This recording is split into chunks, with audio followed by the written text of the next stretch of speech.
There is an indefinable, mysterious power that pervades everything. I feel it, though I do not see it.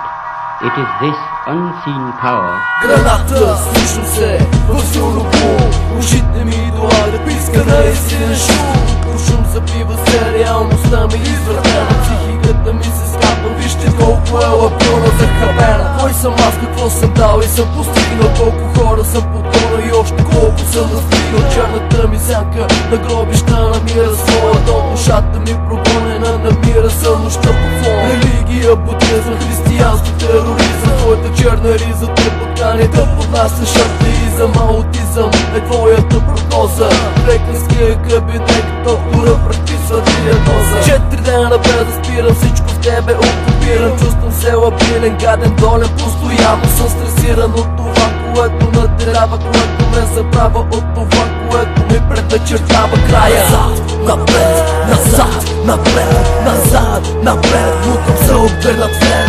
Назад, напред, назад, напред, назад, напред, мутам се обърнат вслед. Назад, напред, назад, напред, назад, напред, мутам се обърнат вслед.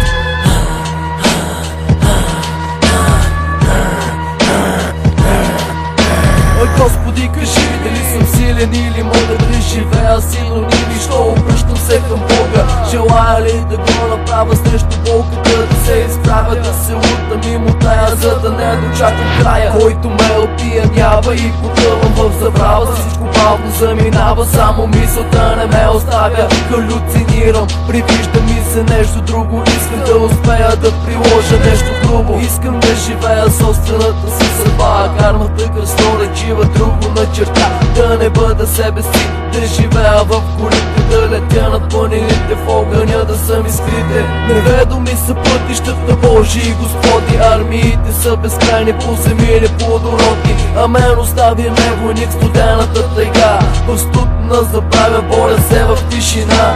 Назад, напред, назад, напред, назад, напред, мутвам се обгърнат вслед.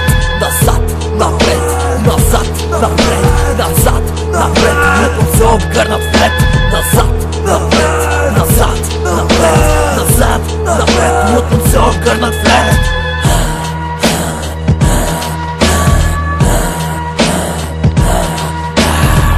There is an indefinable, mysterious power that pervades everything. I feel it, though I do not see it. It is this unseen power which makes itself felt and yet defies all truth, because it is so unlike all that I perceive through my senses. It transcends the senses, but it is possible to reason out the existence of God to a limited extent.